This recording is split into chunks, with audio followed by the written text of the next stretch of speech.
grace is scandalous. Grace is so real. So if I mess up or, whatever it is, it's all good, right? I am not defined by my successes or my failures. I'm defined by what?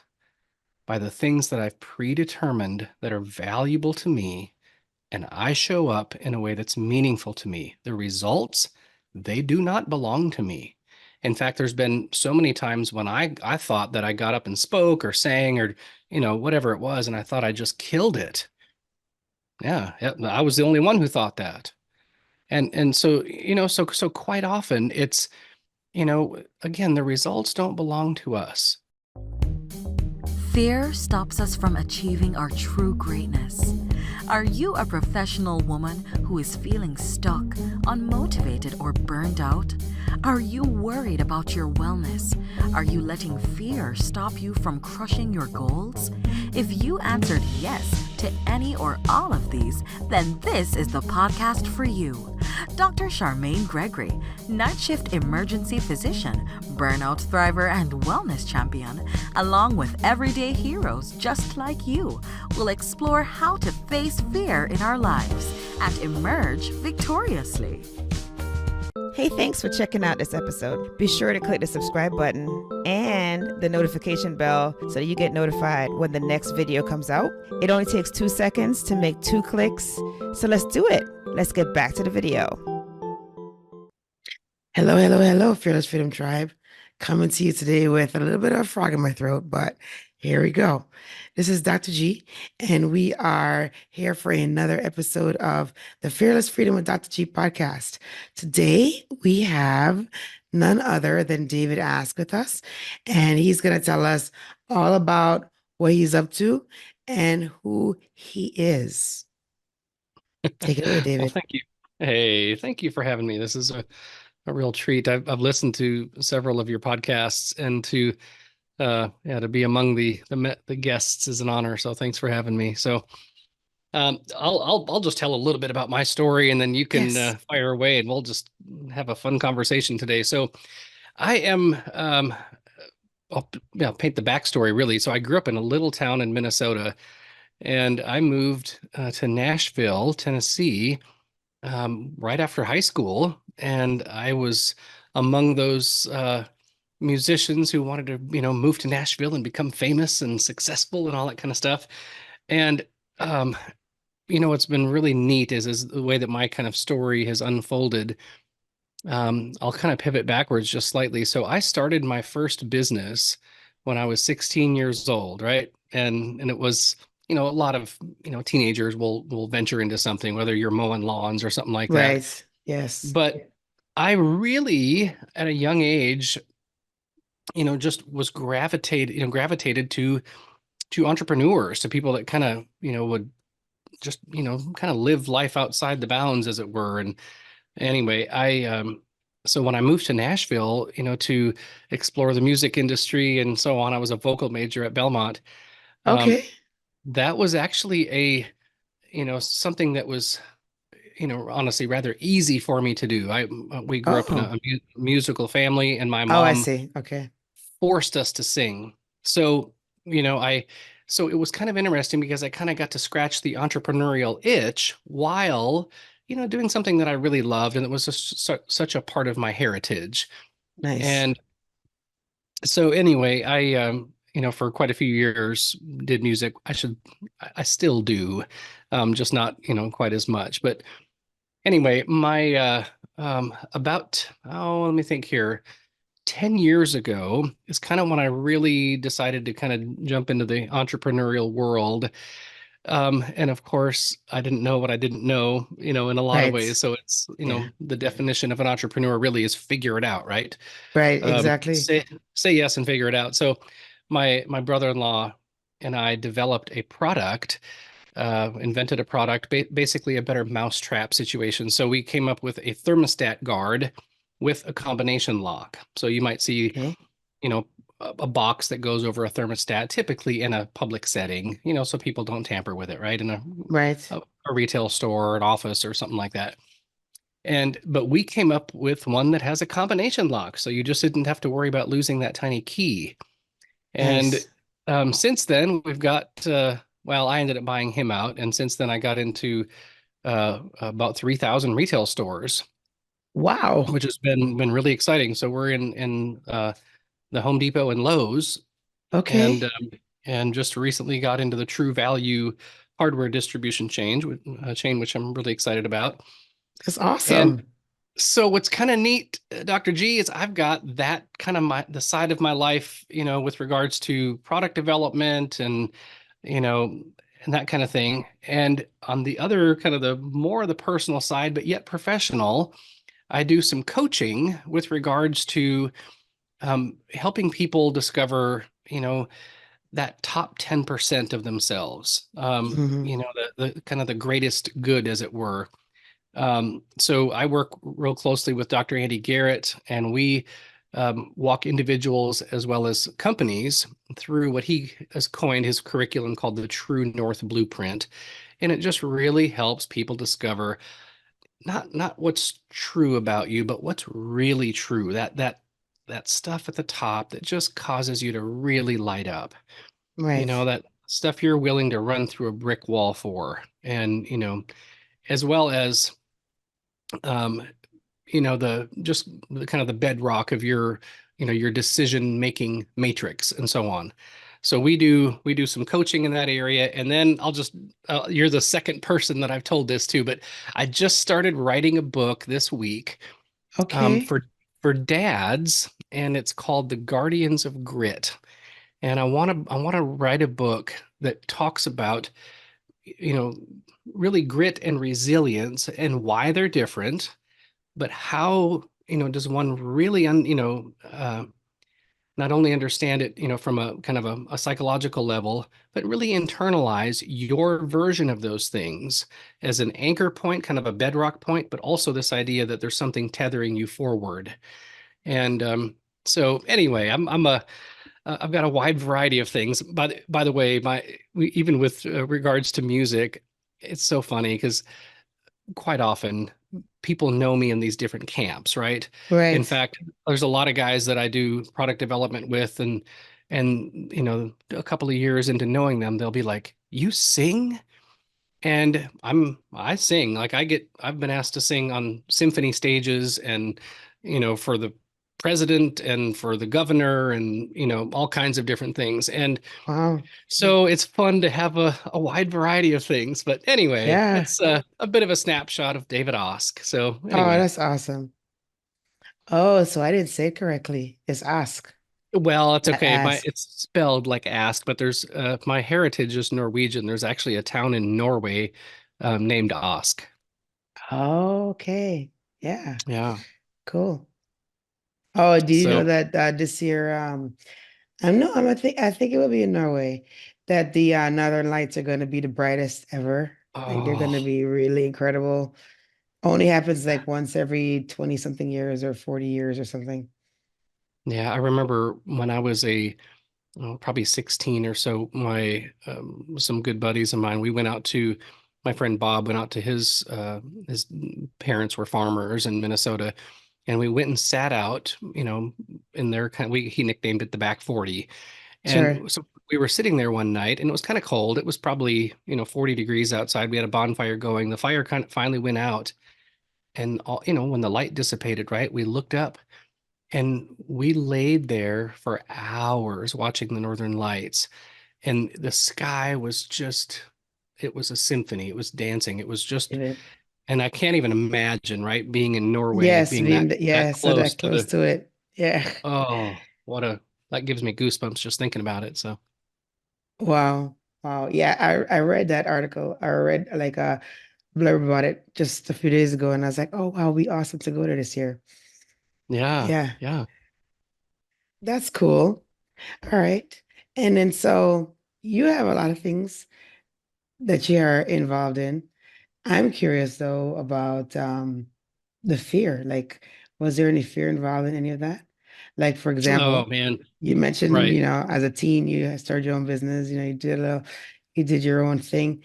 Um, but what about taking that move to try to pursue a career or Yeah. in music? Or what about deciding not to pursue that as the main thing and Yeah. actually doing product development instead? Like there has to be some fear involved in any of those Oh, steps. what's funny is I almost, because even recently in recent years, my work on resiliency and, and grit and so on, eh, well, those things require fear, right? You can't have, salty without the sweet, right? Right, It's, exactly. I mean, you have to have, this whole idea of just loss and joy. I mean, it's the yin and the yang, as it were, right? And so, have I dealt with fear? You're darn right I've dealt with fear. And I don't think there's a soul alive, right, who doesn't get up in the morning and realize, you know what, we are living in a broken world and I might not have what it takes, right? In fact, there's some people, right, that go through some things that are just really horrific. And they're from an early age, they're programmed, to be fearful. And I think all of us, whether that's, messages we get from our older siblings and, things like that, or even our parents for that matter, or a bully, or, someone says some comment about, your appearance or whatever that might be, right? Um, I experienced, yeah, early on, some pretty severe bullying and all that kind of stuff. And what's interesting though is as I'm getting older, I'm realizing that I, instead of despising, those moments in life, I'm realizing that it's there's some good in those things as well. And it's like I said, with regards to resiliency and, grit and so on, you have to have them to understand, what you're made of. Right. It's like when I think about accomplishing something and pushing through, you know, um, a difficulty, how much more beautiful is the story, as it were, when you realize not only does someone have a mountain in front of them, but they're carrying around a backpack, that's filled with, wounds, filled with insecurities, filled with, messages that they received. And how about this? Messages that they didn't receive growing up. Yeah, And no, that's important we, as well. we're such a, I mean, we're, it's, this is a, the conversations around, grit and resiliency quite often lead to this idea of authenticity and identity, right? What Hmm. are you what are you identifying with? So one of the things that um, I think that maybe you can relate to this, and I think probably a lot of your listeners can, is growing up, I largely felt like in order to have an identity, if you will, I had to become somebody, or at least not be a nobody, which meant I grew up in rural Minnesota with a bunch of workaholics. And, it was all about work. It was all about producing something or being something that the world would find valuable and find, the applause of others, right? The extrinsic motivation as opposed to, being intrinsically motivated. And it's a tough thing for especially young people to understand because, we're so indoctrinated that, that we want to be liked, we want to be popular, we want to be, we want to matter as again from an external, source. That's actually, of course, the ideal situation. I mean, that's, when you're little, right? Of course you're gaining all of that from your parents, right? Every one of us wants to be told that we are the object of our parents' delight and that we're made of awesome and that, our parents would hug and love and kiss us and just tell us we're great. But when we start to self-actualize, right? When I come into my own, well, I need to start grabbing a hold of those things, that I, I kind of claim for myself. Here's an interesting paradigm, and this might be something new for some people. The word authenticity, right? That word is misunderstood quite a bit. I'm being very authentic. Okay, well, tell me more about that. The word authenticity comes from the word author, right? We didn't make us. Um, Right. and I didn't choose my eye color. I didn't choose my taste buds. I didn't choose my personality. I chose nothing. And those of us who have children understand they come out of the gate very hardwired. My siblings, right? Oh My yeah. kids were incredibly different. Yeah. And, and it's wonderful. I mean, we should be different, just like our fingerprints or our retina. We have our souls have a different, print, as it were. And little kids, they're not thinking about being authentic, right? They're just doing their deal. They're not Right. overthinking anything. But here's the funny thing, right? When you get punched in the face, right? And metaphorically or maybe literally, you start to question a whole lot of things. Well, okay, do I have what it takes to push back against this? And if I do, what does that look like? And am I justified in doing that? All that kind of thing. So I like to kind of explain my story, as it were. Growing up, I had pretty good parents. I mean, they were kind of a mess. At the same time, they loved me, and I never doubted that. My dad, until I graduated high school, would, come into my room at night and get down on by my bed and be like, give me a hug, and we'd pray together and we'd talk and all that kind of stuff. And my mom, I bet she probably kissed and hugged me 10 times a day. It was way too much, honestly. And Aw. but at the So same wholesome. time, So cool. yeah, I mean they're very good and kind people. And they loved us. There's no getting around it. And at the same time, they're still working, they were working through a lot of their stuff too. Sure. I mean, So everybody's got issues. yeah, yeah. So what's interesting is I realized early on, because of some social pressure and, the stuff mom and dad were going through and this and that, I felt so desperate to become somebody. So part of my natural wiring is being very social, being an entrepreneur. I'm a creative at heart. But for me, it was more of a desperate feeling to gain the applause of other people, as opposed Mm, to what I've realized now is, you know, God made me in a really unique, right? Very unique and wonderful way. And this is, what Dr. and Andy and I do is when you when you identify, meaning somebody asks you really powerful questions, right? And you start answering those questions, that's you've identified who you are. That's identity. And it's fascinating because you get to then, you've, as it were, you've predetermined again as a mature adult, right? I've self-actualized and come into my own. right. Now I have a decision-making matrix about my convictions, my values, and things like that, that I stand on, right? Kind of those big fat rocks that I've said these things are valuable, these things are good, these things are worth fighting for, these things might even be worth dying for, as well as this idea, well, okay, what's the dent in the universe that David Osk wants to have, right? What's tethering me forward? What is this creative, if we're made in the image of the creator, right? I'm a creative person. What am I creating that looks like, the David Osk shaped dent in the universe here? And I I I hope that's not too heady or confusing. I try to, distill that down into something that's really bite-sized. I'll be honest, Dr. G, I went through a real transformation of extrinsic, right? Wanting the applause of people, just desperately wanting to be somebody and find fulfillment. And now I've realized, nope, I am bringing the full freaking weight of who I am to every conversation with Lisa, Parker, Kate, the different entrepreneurs I hang out with. I don't care if it's the person at the gas station or the grocery store. I'm bringing the full weight of who I am. I'm not looking for fulfillment anymore. I'm bringing the full weight of who I am to experience fulfillment. And there is a huge difference there. I mean, it's not that we don't need, love and validation from other people, right? Identity is not created in a vacuum. Of course I need that. I'm human. We were made for relationship.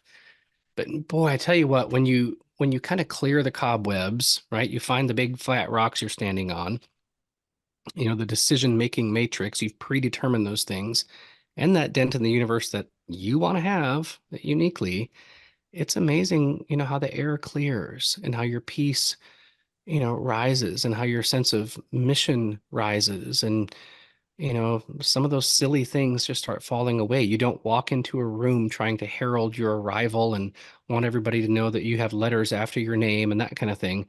I walk into a room now largely, right? We're not in some utopia here, but Right. largely looking for the loneliest person in the room, right? What does that person need? How can I go over there and breathe some life into somebody who might feel scared? And so it's been a real significant shift. Let me get real personal here. So I remember when I started my business, I talk about fear. For instance, Home Depot was the first, retail store that I um, knocked on, as it were. Well, it's one of those things where, people are like, "Are you crazy? You're going after the largest one? That's literally your first call." And I'm like, "Heck yeah, go big or go home." And and it's but talk about, scared. I Of mean, I'm course. I mean, I'm a nobody, for the largest, home improvement giant in the world. I'm a nobody. And so to walk into their headquarters in Atlanta and have a meeting and to sit across the table from, the merchant for this category and so on, it was exhilarating, but I mean, I felt like I was going to throw up at this, I was scared out of my mind. Yeah. Hey, by the way, I'm jumping around here. I had a neat journaling exercise this morning. Somebody asked me to write about one of my first memories where I felt like I stepped out, and kind of, took a risk. And I wrote this morning, and I had not thought about this in years. I remember when I was in 10th grade, the athletics director walked into my history class and said, "Can I speak to David?" Well, I'm thinking I'm in trouble. Like, what did I do? Mm.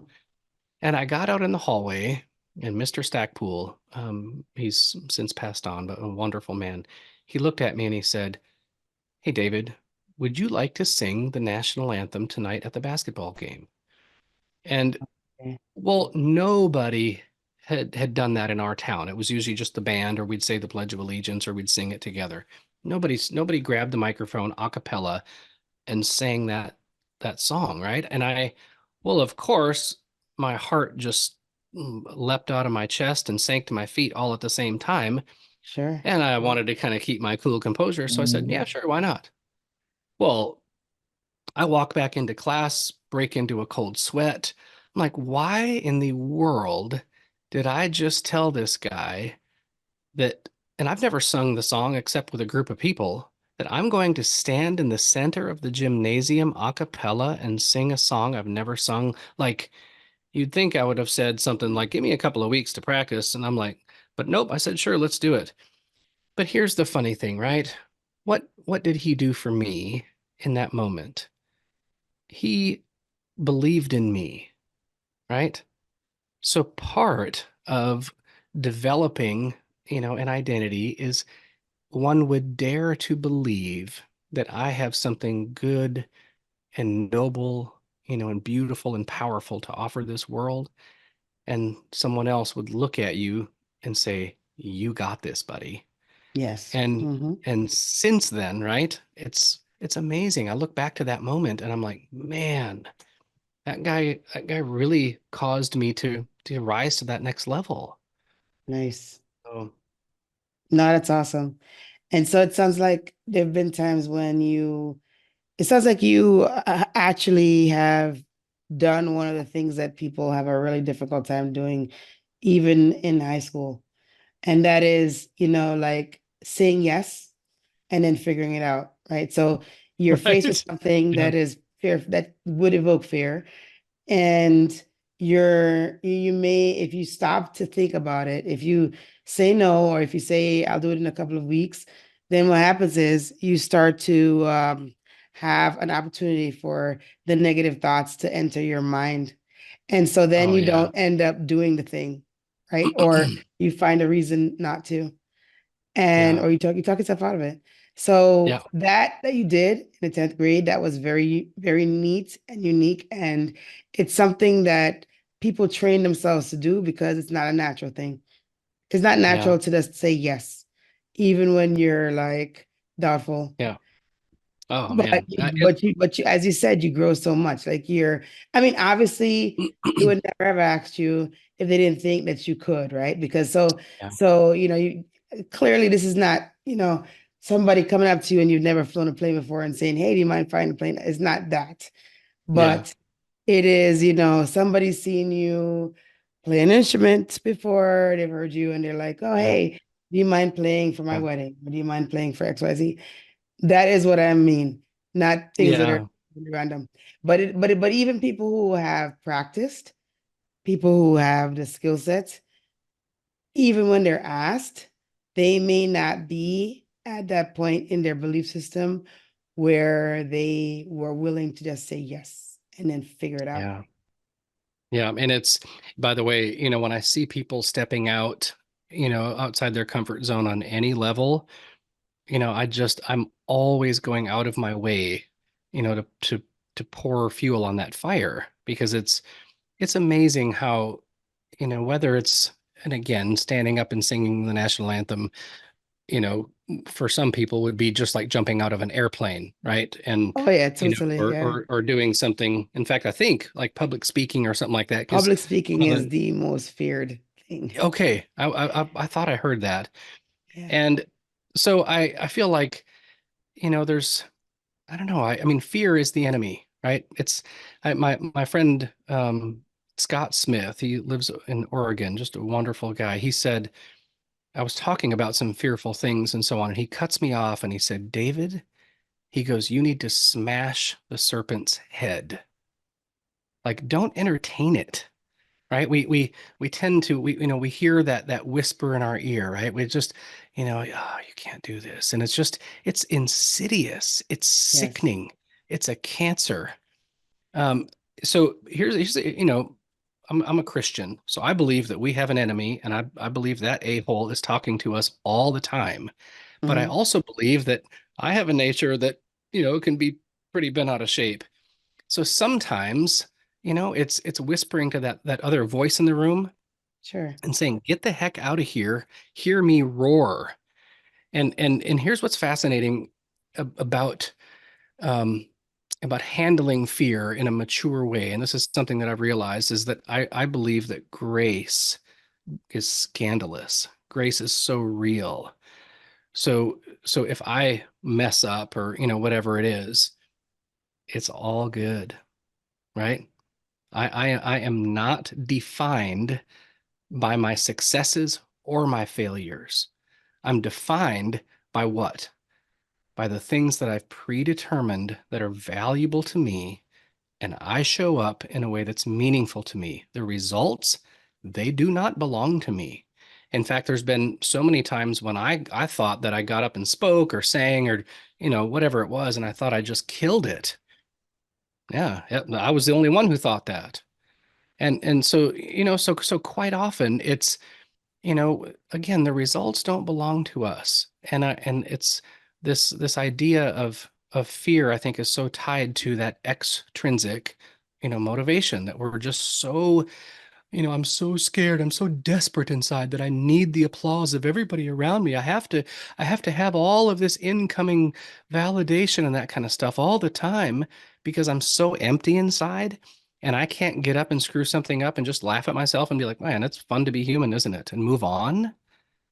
A person who has self-awareness, who really lays hold of grace, boy, you can look in the mirror, tell that joker to shut his trap and quit thinking stupid thoughts. You can tell the other voice in the room to hit the trail, but you can also laugh at yourself and celebrate just being human. Yes, indeed. No, that's so true. You know, that is like something that I think that a lot of people kind of get hung up on. And it's like anybody, particularly entrepreneurs, know this to be true. Like failure is just part of it, man. It's just like, Yeah, yeah, oh man. you can't let that hold you back. Like that's just like a Tuesday, it's like It's just like a Tuesday. you I will love it. fail. Yeah, you will I'm fail. gonna And borrow that. That's just like a yeah, sure, Tuesday. go I'm gonna ahead. borrow that. Absolutely. Yeah, It is. It's like, come on, really. It's part of it. It's part of the process. yeah, So no, it's yeah. that's good. It's good to think about it this way. And I so, was going to ask real quick, yeah, sure. are you a medical doctor? What is your Yes, I'm an emergency okay. physician.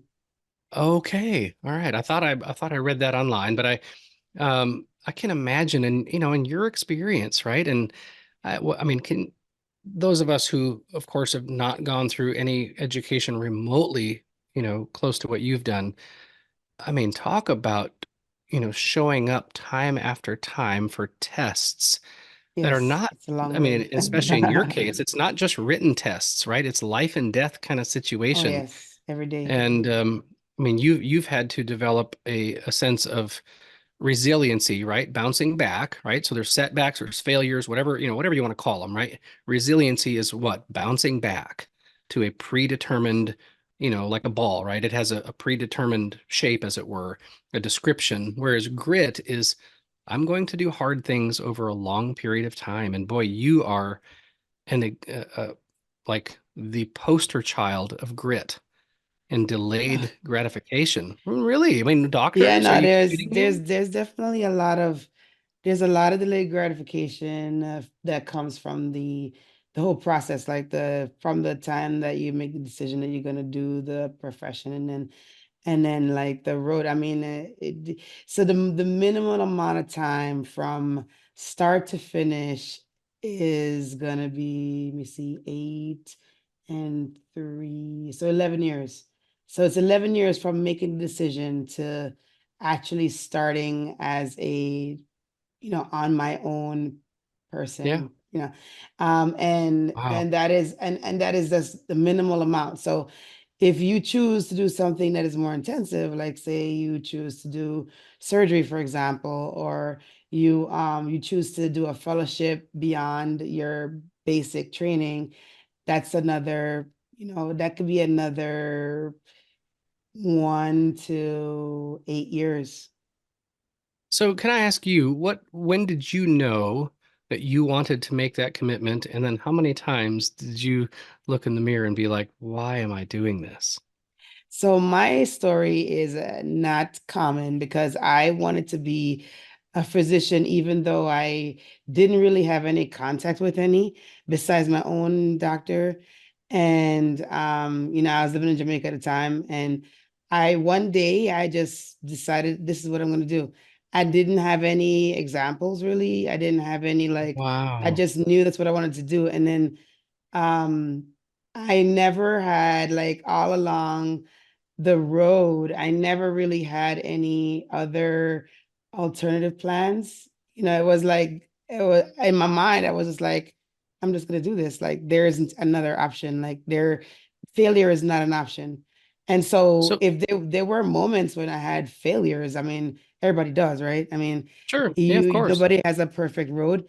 And so even when I had the failures, I still I still was like, I need to do this because that's the only option there is. Like, I cannot do anything else, which Well, was that's which was a really fallacy, of fascinating. course, but Well, right. that's how it happened for me. So I never knew before I entered, I had no idea how long it would take. Wow. That's incredible. So out of curiosity, what were you thinking was the destination? What Right. picture did you have in your mind?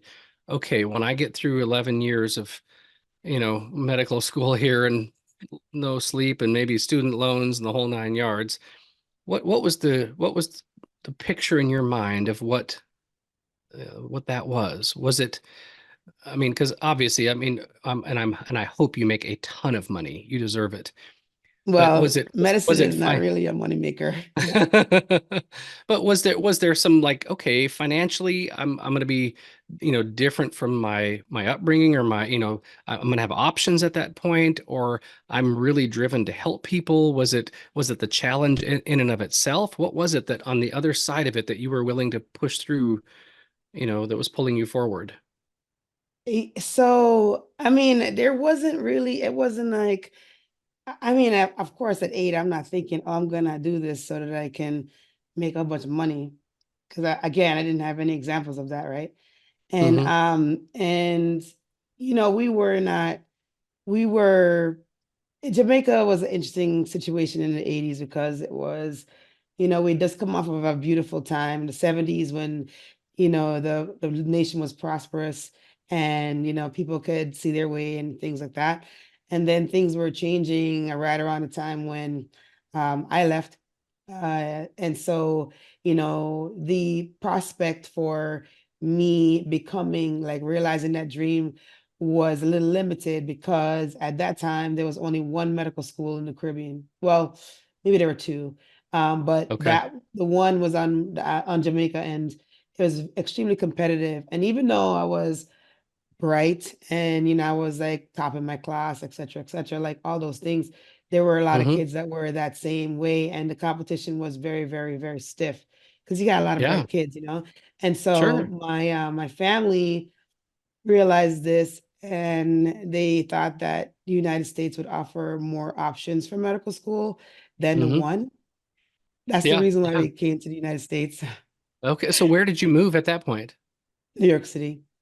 Oh, wow. Boy, you one talk about a change. Yeah. Good Yeah. I night. mean, yeah, but it was, it's your kid. The kids don't care. Yeah. They just like adapt. Yeah. Yeah. So So, I never really thought about that. So, I go through college, and then I get into medical school my sophomore year of college. And then, like, I just did the things I had to do to maintain that spot, so that when I yeah. got done with college, I just go straight to medical school, which is what happened. And then in medical school, I still wasn't like thinking, oh, I'm gonna make all this money, or oh, this is a prestigious job. Like, that's not what I was thinking. I still was thinking like, I'm gonna be a doctor, because that's what I said it's gonna be. Okay. So it was a real resolute, like I said, I'm going to do something and I'm going to do it. Like it was so it was more, I mean, that talk about an internal compass there, right? Yes, I I mean, still don't you, understand it. I don't yeah, understand it, but but that's it's what true to happened. your authenticity though, right? It's Yeah, true to that's what your happened. nature. And it means, something to you to say, I'm going after this and I'm gonna hit the target. That's that's wonderful. I mean, there's that drive is incredibly important. Good for you. That's neat. And so you said you're in Guam now, is that right? Yeah, yeah, we're in Guam. Okay. I actually have products in the Home Depot and Lowe's in Guam. I So have to go that's look for it now. What's it yeah, called? that's right. What's it called? It's Because I'm called gonna go look for it. yeah, it's called the Stat Guard Plus. It's a thermostat guard with a combination lock. So it's That funny. guard There's, plus. people don't quite, whether it's residential or commercial, besides your mortgage or your lease payment, your heating and cooling is usually your number one bill. And if someone adjusts the temperature just a couple of degrees, over the course of a month, I mean, that adds up in a hurry. So for 20 Oh yeah. bucks, you can stop people from jacking around with your thermostat. And of course, mine is you don't have to keep up with a tiny key. So I'm grateful to, live in a time, space, and country where there's, possibilities. And I'm grateful for, people who've helped me along the way for sure. No, that's great. I am gonna look for it though when I go there next, because we Well, do go thank there a you. lot. Go there quite a Yeah, bit. yeah, yeah. Yeah. That's awesome. That's great. That is great. It's fantastic. So, David, you gotta tell people how they can reach out to you if they're interested in working with you. Yeah. So right now, I'm hoping to have the Guardians of Grit book out in the next few months. And I would say just go to my website as, David ASK, like ask, it's davidosk.com, or you can email me at hello@davidosk.com. And I'd love to help in any way that I can. Of course, we walk, individuals, companies and stuff, through the True North blueprint so that what? So that you've predetermined those things in your life that are the bedrock, of your decision making, right? Your decisions make your life, period. So if you've not identified, your core values and your convictions and so on, and we do this in a really unique way, good luck, right? It's not a matter of when the wind is going to blow, or if, right? It's when. This one, yeah. And it's and if you're motivated, extrinsically, your definition of success might be, someone on a podcast. It might be your parents. It might be, someone else. And that might not necessarily be a bad thing, but guess what? It's not yours. And in a company setting, right, you often have credos and things on the wall, but we really like to, create company culture by helping people create their own internal culture so that they're bringing the best parts of themselves, intrinsically motivating parts of themselves, to the workplace so that their boss and everybody else isn't having to externally motivate them, to show up and participate. I like to say it this way when we're done, coaching somebody. I like to say, hey, Dr. G, let me introduce you to yourself. And it's Oh, so nice. fascinating to see the lights come on, for people. And of course, then they take that stuff home with them. I mean, we're constantly talking about, our values and that matrix in our home, even because I want my son is in his first year in college right now. And I want him to stand on his own 2 feet. I don't want him to walk into a situation at 18 years old, right? He's old enough to go fight for our military. Yeah, I want him at 18 years old to walk into a situation not asking, how would my dad handle this? I want Parker to feel right. empowered to be a man and to walk into that situation with courage and honor and dignity and clarity. So Not a, anyway, that I makes get sense. pretty fired up That's about this good. kind of stuff, but Yeah. No, I mean you should be. That's it's just very yeah. it's great work because these are the introspective type things that are going to help people to really have growth and be able to be more productive, right? I mean, more And it's a efficient, more little more productive. simple. It's funny. It's a bit more simple than you might think it might be, but it's most people, they don't tap the brakes and just answer a bunch of really great questions. And they go through their life wondering why they are and the person they are and where they end up, like it's this big question mark and they don't have any control over it. Of course you have control. We give you back, as it were, or maybe for the first time, that inner locus of control so that you know exactly who is showing up when your eyes wake up in the morning. And it's there's no other way to navigate life and end up in a good spot. No, I hear So you for sure. yeah. This is a fantastic conversation, David. I think Well, thank you. that the audience is going to get a lot from it. And we have a tradition on this show. It's fill in the blanks. Are you Okay, ready for that segment? All let's right, do here it. we go. Here we go. The first one is if I am fearless, I will. Oh, wow, I love that. If I'm fearless, I will swing for the fence in everything that I do. Awesome. Awesome. The next one is to me, fearless freedom means. Fearless freedom means, I love the word freedom, by the way. When I think of freedom, I think of boundaries. I think of having like a nice white picket fence around me that I've determined, that keeps me, hemmed in, as it were. So I think fearless freedom is all about predetermining those beautiful boundaries in your life that create the life that you want, as opposed to swinging from one ditch to the other. Yeah. Yeah. Boundaries are extremely important. Yeah. I've learned that. And then the last one is my battle cry is Oh, my bad. This is easy. My favorite quote in the whole world, I've got it actually right behind me here. It's by Benjamin Disraeli, a former PM of England back in the 1800s. But he said, the greatest good you can do for another is not to share with him your riches, but to reveal to him his own. And I'll be honest, I think that that's the best way to not only love your wife and children, but to love anybody. It's to see the greatest good, the summum bonum, the highest good, the riches in somebody else. And if you see something, say something, right? Call it out, validate it, shine a spotlight on it so that those things that they would dare hope, right, are true about them. That somebody from the outside says, I see it and it's awesome. In fact, you're made of awesome. not as great. It's absolutely awesome. And yeah, no, that's fantastic. So I'm saying that we are going to be looking out for your book. Say the name again. Yeah. So the working title and I is called The Guardians of Grit. Guardians of Yeah. Grit. Nice. Yeah. I see how you're using alliteration there. Yeah. And so Yeah. that's going to be great. And there's been such a lot of pearls that you have dropped in this conversation. And so we appreciate that. Thank you. Well, And it's a joy to be here with you. It's an honor to meet Dr. G. So thanks for having me. oh, thank you. Thank you for being on the show. And thank you for your time. We appreciate you, and we're wishing you nothing but success in your rest of your adventures. Thank you. Thank you. Thank you for joining me on this episode of Fearless Freedom with Dr. G. Again, I'm Dr. G.